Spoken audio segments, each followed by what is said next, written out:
राज्यसभा में महिला मार्शल के साथ बदसलूकी को लेकर केंद्र सरकार और विपक्षी दल एक दूसरे के आमने सामने हैं। सरकार ने राज्यसभा की कार्यवाही का सीसीटीवी फुटेज जारी कर आरोप लगाया कि विपक्षी नेताओं ने राज्यसभा में महिला मार्शलों के साथ धक्का मुक्की की। इस तस्वीर में विपक्षी सांसद महिला मार्शल को घसीटते हुए दिख रहे हैं। कांच का शीशा पे मोबाइल से तोड़ के चेंबर में अंदर जबरदस्ती घुसने की कोशिश करना और एक महिला मार्शल को चोट लगना, कांच उनके गर्दन पे जाना, एक बहुत ही दुखद घटना। राज्यसभा में कल की घटना को लेकर राज्यसभा सचिवालय की ओर से एक बयान जारी किया गया है। इसमें बताया गया है कि सबसे पहले सैयद नासिर हुसैन ने संजय राउत को मार्शल्स के ऊपर धकेला। सुरक्षा घेरा तोड़ने में नाकाम रहने पर मार्शल से हाथापाई की गई। हंगामे में एक महिला मार्शल को बुरी तरह घसीटा गया, जिससे वो जख्मी हुई। एक पुरुष मार्शल को गले से पकड़कर दम घोटने की कोशिश की गई। किसी मार्शल ने किसी सांसद के साथ कोई बदसलूकी नहीं की। इस बीच विपक्षी दल और बीजेपी के नेता अलग अलग राज्यसभा के सभापति एम वेंकैया नायडू से मिले। बाद में वेंकैया नायडू ने लोकसभा स्पीकर ओम बिरला से मुलाकात कर सदन के मौजूदा सत्र में हुई दुर्भाग्यपूर्ण घटनाओं पर चर्चा की। संसद के बाद अब सड़क पर भी विपक्ष ने सरकार के खिलाफ मोर्चा खोल दिया है। विपक्षी दलों के नेताओं ने विजय चौक पर सरकार के खिलाफ मार्च निकाला। इस मार्च में कांग्रेस, समाजवादी पार्टी और शिवसेना समेत कई दलों के नेता शामिल हुए। विपक्षी नेताओं ने सरकार पर आरोप लगाया कि संसद में उन्हें नहीं बोलने दिया गया। चेयरमैन ने हाउस को पिछले दिनों में क्यों नहीं चलाया? स्पीकर ने क्यों नहीं चलाया? जो विपक्ष के दिल में बात है वो हम क्यों नहीं रख सकते हैं? सरकार ने आरोपों को खारिज करते हुए कहा कि विपक्षी दल चाहते ही नहीं थे कि सदन चले। जहां देश की जनता इंतजार करती है कि उनसे जुड़े हुए विषयों को सदन में उठाया जाए, वहीं पर विपक्ष ने सड़क से संसद तक सिर्फ अराजकता, अराजकता और अराजकता, ये विपक्ष का एकमात्र एजेंडा रहा। इस बीच कांग्रेस अध्यक्ष सोनिया गांधी ने 20 अगस्त को विपक्षी नेताओं की बैठक बुलाई है। ट्विटर ने बड़ा एक्शन लेते हुए कांग्रेस पार्टी और सांसद राहुल गांधी के ट्विटर हैंडल लॉक कर दिए हैं। ट्विटर ने यह कार्रवाई दिल्ली में रेप पीड़ित बच्ची के परिवार की पहचान उजागर करने पर की।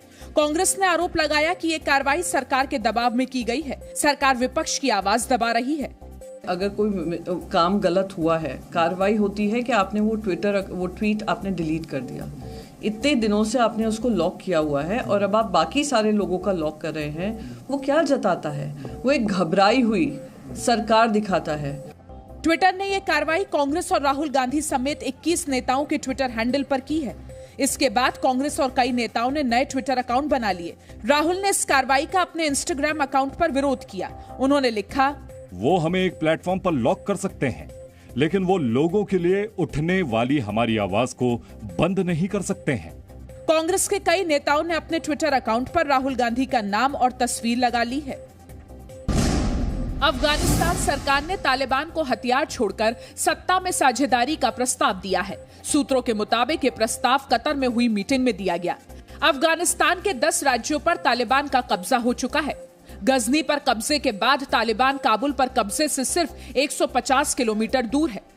अफगानिस्तान के हालात पर चिंता जताते हुए विदेश मंत्रालय ने कहा, हम अपने नागरिकों की सुरक्षा के लिए प्रतिबद्ध हैं। We are closely monitoring developments in this regard. We are concerned about the deteriorating security situation. Our mission in Kabul issued an advisory for Indian nationals earlier this week, advising them to return to India via commercial flights. Taliban को पाकिस्तान से मिल रही मदद को लेकर जी news के सवाल पर विदेश प्रवक्ता ने कहा कि पाकिस्तान की भूमिका पूरी दुनिया अच्छे से जानती है, हम इसकी भी चर्चा कर रहे हैं। 15 अगस्त से पहले दिल्ली से लेकर जम्मू कश्मीर तक बड़े आतंकी हमले का अलर्ट है। आतंकी साजिश को विफल करने के लिए सुरक्षा बल भी हाई अलर्ट पर हैं। अलर्ट के मुताबिक देश में जैश और लश्कर के आतंकी हमला कर सकते हैं।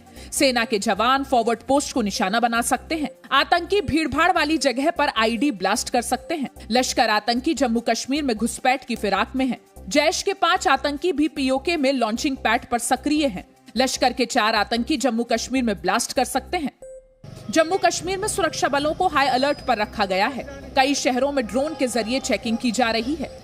पुलिस और सिक्योरिटी फोर्सेस जो हैं पूरी तरह अलर्ट हैं। हमारे नाकाज चल रहे हैं, कैसोज चल रहे हैं, एम्बुश हो रहा है, नाइट पेट्रोलिंग हो रही है, दिन में अलग अलग जगह पे MBCP लगा रहे हैं।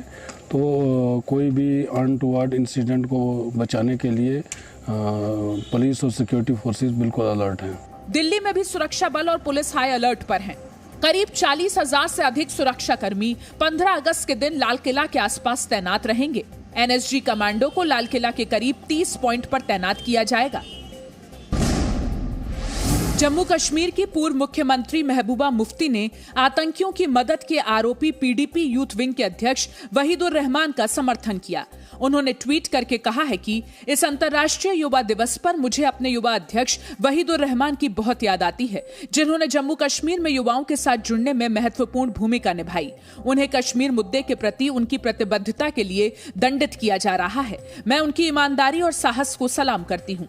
वहीदुर रहमान वो शख्स है जिसे NIA ने नवंबर 2020 में गिरफ्तार किया था। NIA की एक विशेष अदालत ने वहीदुर रहमान के खिलाफ पुलिस चार्जशीट के आधार पर आतंकियों के साथ साठगांठ के आरोप तय किए हैं। पुलिस ने चार्जशीट में दावा किया कि वहीदुर रहमान पाकिस्तान में मौजूद आतंकी संगठनों से जुड़ा हुआ था। वहीदुर रहमान पर आतंकियों के लिए चंदा जुटाने का भी आरोप है। प्रधानमंत्री नरेंद्र मोदी ने आज आत्मनिर्भर नारी शक्ति कार्यक्रम के तहत महिलाओं से संवाद किया और कोरोना के खिलाफ देश के हर संघर्ष में महिलाओं के योगदान की तारीफ की। साथियों, कोरोना काल में जिस प्रकार से हमारी बहनों ने स्वयं सहायता समूहों के माध्यम से देशवासियों की सेवा की, वो अभूतपूर्व है। संवाद कार्यक्रम के दौरान प्रधानमंत्री ने 4 लाख महिला स्वयं सहायता समूहों के लिए 1,625 करोड़ रुपए का फंड भी जारी किया।